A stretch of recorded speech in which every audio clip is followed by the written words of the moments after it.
السلام علیکم ورحمۃ اللہ وبرکاتہ۔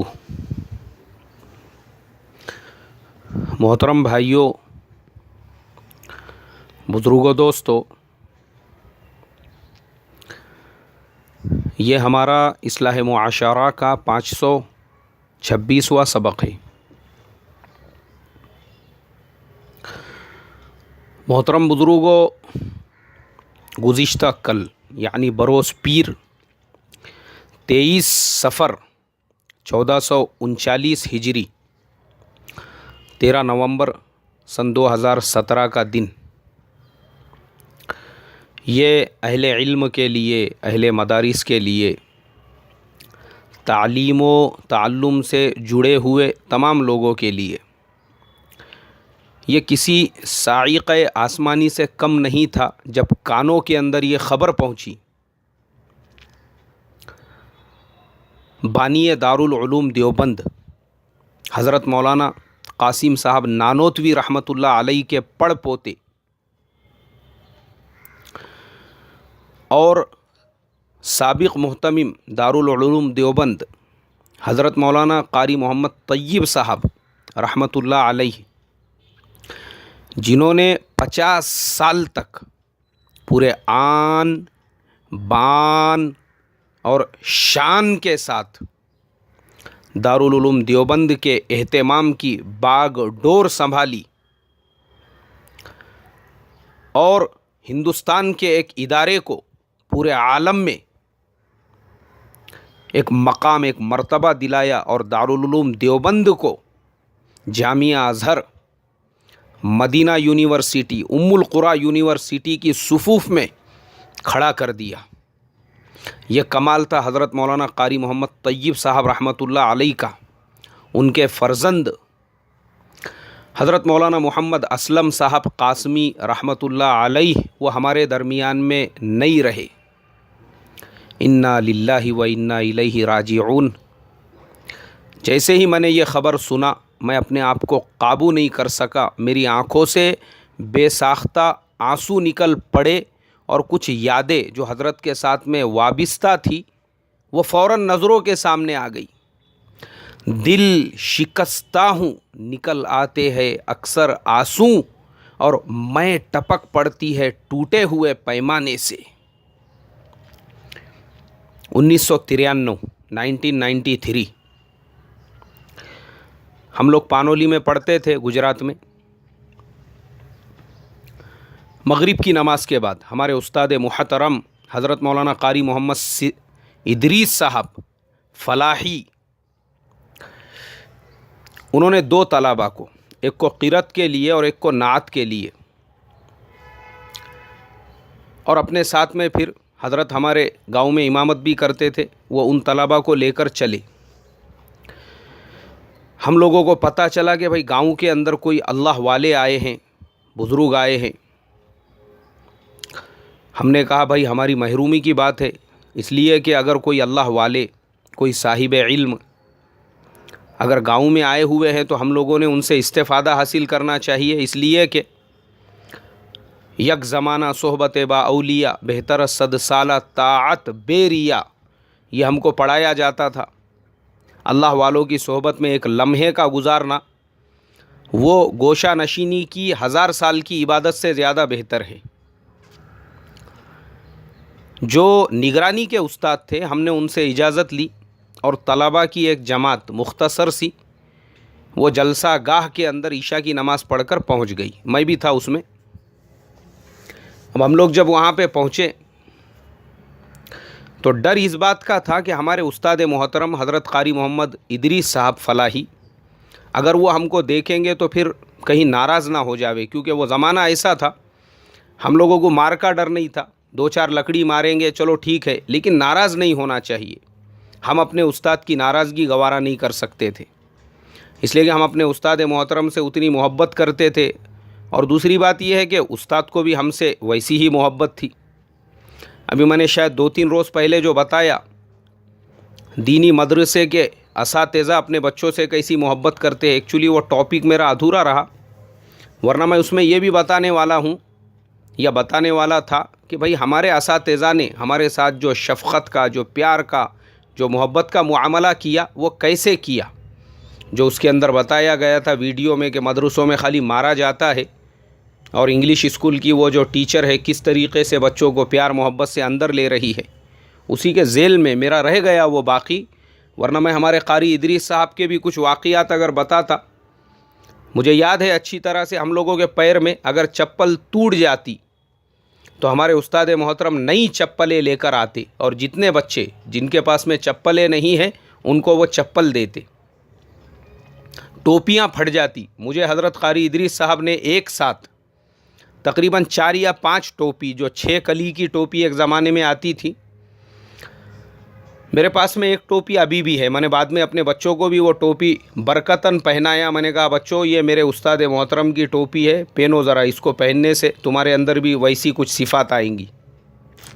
خیر میں یہ درمیان میں باتیں اس لیے بتا رہا ہوں، مجھے حضرت قاری ادریس صاحب کا نام آیا تو یہ کچھ یادیں ان کی بھی تازہ ہو گئی۔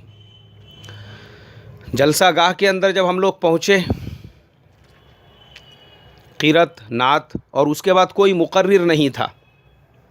چونکہ حضرت مولانا کا سفر چل رہا تھا، اس لیے حضرت مولانا کی فوراً بات شروع ہو گئی۔ مجھے یاد ہے شاید آج 25 سال ہو چکے ہیں اس واقعے کو، لیکن مجھے بہت اچھی طرح سے یہ بات یاد ہے، حضرت مولانا اسلم صاحب نے غیبت کے عنوان پر 2 گھنٹے سے زیادہ مسلسل بات کی،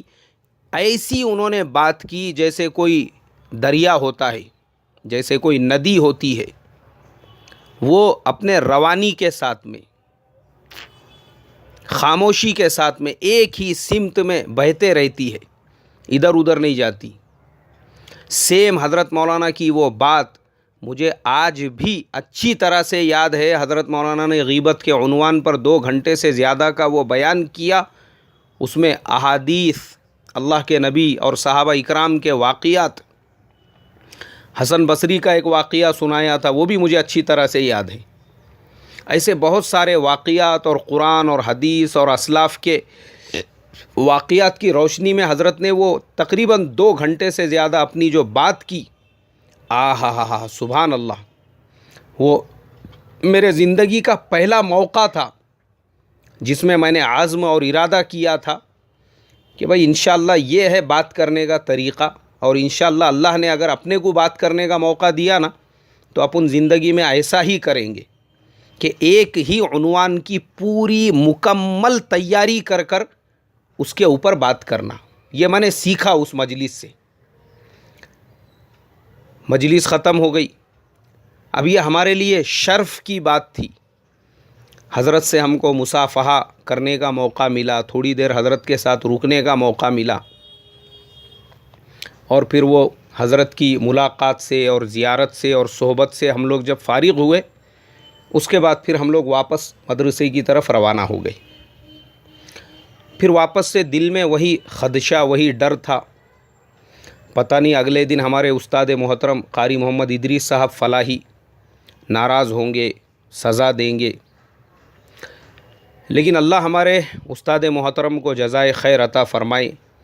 ان کی عمر میں برکت عطا فرمائے، اور اس وقت میں وہ دنیا کے کسی بھی کونے میں ہو، اللہ تبارک و تعالی ہر طرح کے شرور سے، فتون سے، حاسدین کے حسد سے، تمام بری نظروں سے ان کی حفاظت فرمائے۔ دوسرے دن جب وہ آئے درس گاہ میں، اور وہ تعلیم کے درمیان میں کوئی بات نہیں کیا کرتے تھے، صرف سبق ہوتا تھا۔ جب چھٹی کا وقت قریب آیا، بس اس سے ایک 10 منٹ پہلے پھر حضرت نے کہا، بولے دیکھو آپ لوگ جلسے میں پہنچے، اتنی بڑی ہستی حضرت مولانا اسلم صاحب جو بانی دارالعلوم دیوبند، حضرت مولانا قاسم صاحب نانوتوی رحمۃ اللہ علیہ کے پڑ پوتے، اور حضرت مولانا قاری محمد طیب صاحب رحمۃ اللہ علیہ کے فرزند ارجمند، وہ آئے تھے۔ مجھے بڑی خوشی ہوئی کہ ہماری درس گاہ کے بھی کچھ طلباء وہاں پر پہنچے تھے۔ بالکل آپ کا پہنچنا میرے لیے ناراضگی کا باعث نہیں ہوا، بلکہ خوشی کا باعث ہوا۔ مجھے خوشی ہوئی تم لوگوں کو دیکھ کر کہ تم لوگ وہاں پر آئے اور تم نے اس مجلس سے استفادہ حاصل کیا۔ اور پھر ہمارے استاد محترم نے بھی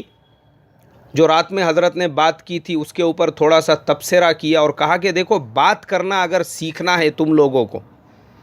تو آپ نے رات کے بیان سے سیکھنا، یہ ہے طریقہ، یہ ہے سلیقہ، اس طریقے سے بات کی جائے۔ دیکھو بولے حضرت کا جو طریقہ کار ہے۔ اچھا دوسری بات، پھر ایک اور بزرگ سے میری ملاقات ہوئی چند دنوں کے بعد میں، عمر میں وہ بہت بڑے تھے۔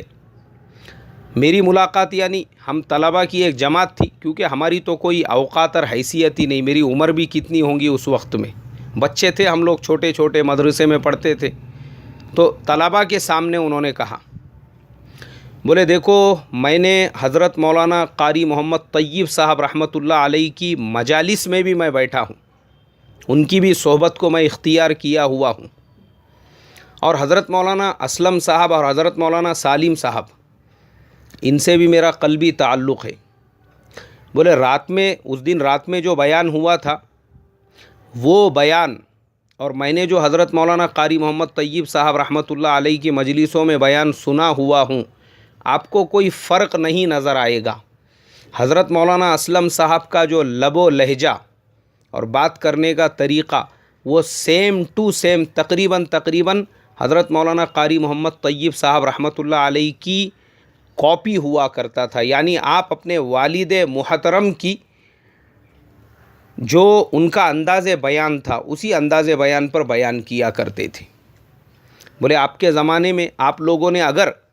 حضرت مولانا قاری محمد طیب صاحب رحمۃ اللہ علیہ کو نہیں دیکھا ہے، ان کی صحبت میں نہیں رہے ہیں، ان کی مجالس میں نہیں بیٹھے ہیں، تو آپ حضرت مولانا اسلم صاحب کی مجالس میں بیٹھ کر ان سے علمی استفادہ حاصل کر کے یہ محسوس کر سکتے ہو کہ آپ حضرت مولانا قاری محمد طیب صاحب رحمۃ اللہ علیہ کی مجلس میں بیٹھے ہوئے ہو۔ سبحان اللہ۔ محترم بزرگوں، غم کی خبر ہے یہ ہمارے لیے، بہت ہی زیادہ غم کی۔ آج دیکھو نا، یہ ہمارے جتنے اکابرین تھے ان کی جو نسلیں ہیں وہ آہستہ آہستہ ختم ہوتی جا رہی ہے۔ حضرت مولانا قاسم صاحب نانوتوی رحمۃ اللہ علیہ کے پوتے حضرت مولانا قاری محمد طیب صاحب رحمۃ اللہ علیہ، اب ان کی دو ہی اولادیں تھیں، ان میں سے ایک ہمارے درمیان سے داغ مفارقت دے کر روانہ ہو چکے ہیں۔ آج ہمارے یہ جتنے اسلاف تھے ان کی نسلوں کو اگر ہم دیکھیں گے، بہت گنے چنے لوگ ہمارے درمیان میں ہیں۔ میں تو یہی کہوں گا اللہ تبارک و تعالی ہم تمام کو ان کی قدردانی کرنے کی توفیق نصیب فرمائے، اور یہ اللہ تبارک و تعالی کے نزدیک قبولیت کی نشانی ہے۔ یہ جو ان کی نسلوں سے اللہ دین کا کام لے رہا ہے، یہ اس بات کی علامت ہے، یہ اس بات کی نشانی ہے۔ یہ ہاں، آج ان کی نسلوں کی دوسری نسل، تیسری نسل، بعض کی چوتھی نسلیں بھی اسی محنت کے اندر، اسی جد و جہد کے اندر، اسی تعلیم و تعلم کے اندر لگی ہوئی ہے۔ یہ اسی قبولیت کی نشانی ہے اللہ تبارک و تعالیٰ کی طرف سے۔ ورنہ دیکھو نا آپ، بہت سارے لوگ، میں نام نہیں لینا چاہوں گا، میں بولنا چاہوں تو تفصیل کے ساتھ میں اس ٹاپک پہ بول سکتا ہوں، لیکن نہیں بولوں گا، مگر میں اشارتاً بولوں گا۔ بہت سارے لوگ ایسے ہیں، انہوں نے بڑی بڑی تحریک و تنظیموں کی بنیادیں رکھی، لیکن ایک وقت ایسا آیا ان کی اپنی نسلیں، ان کی اپنی اولادیں اس کو نہیں سنبھال سکی، مگر یہ ہمارے بڑوں کے خلوص کا نتیجہ تھا۔ میں نام لے کر کہوں گا، آپ دیکھو خانوادہ نانوتوی، حضرت مولانا قاسم صاحب نانوتوی رحمۃ اللہ علیہ کے یہ پڑ پوتے، وہ آج تک تعلیم و تعلم میں لگے ہوئے۔ حضرت مولانا انور شاہ کشمیری رحمۃ اللہ علیہ، ان کی تیسری نسل، وہ بھی آج تعلیم و تعلم کے اندر لگی ہوئی ہے۔ حضرت مولانا سید عطا اللہ شاہ بخاری رحمۃ اللہ علیہ، ان کی بھی تیسری اور چوتھی نسل پڑوس کے اندر علم دین اور دعوت و تبلیغ کی محنت کے اندر لگی ہوئی ہے۔ حضرت مولانا حسین احمد مدنی رحمۃ اللہ علیہ، آپ کی بھی چوتھی نسل، وہ دین کی محنتوں میں اسی طرح سے لگی ہوئی ہے جس طرح سے ان کے دادا اور پردادا لگے ہوئے تھے۔ حضرت مولانا الیاس صاحب رحمۃ اللہ علیہ، آپ دیکھیں گے ان کے بھی پوتے اور پڑ پوتے تک آج اسی محنت کے اندر لگے ہوئے ہیں جس کے اندر انہوں نے اپنی زندگیاں لگا دی۔ ہمارے اکابرین میں اور اگر آپ آئیں گے، حضرت تھانوی رحمۃ اللہ علیہ کی تو کوئی اولاد نہیں تھی، حضرت شیخ زکریا رحمۃ اللہ علیہ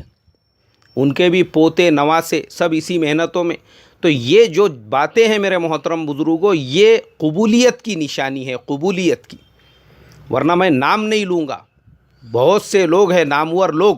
ان کے بیٹے اپنے باپ کے تحریکوں کو باقی نہیں رکھ سکے، باقی دنیا کا تو سوال ہی نہیں پیدا ہوتا۔ بس آپ تمام لوگوں سے یہی کہوں گا، اللہ ہم کو ہمارے اسلاف، ہمارے اکابرین کی یہ جو بچی کچی نسلیں ہیں ان کی قدردانی کرنے کی توفیق عطا فرمائے۔ السلام علیکم ورحمۃ اللہ وبرکاتہ۔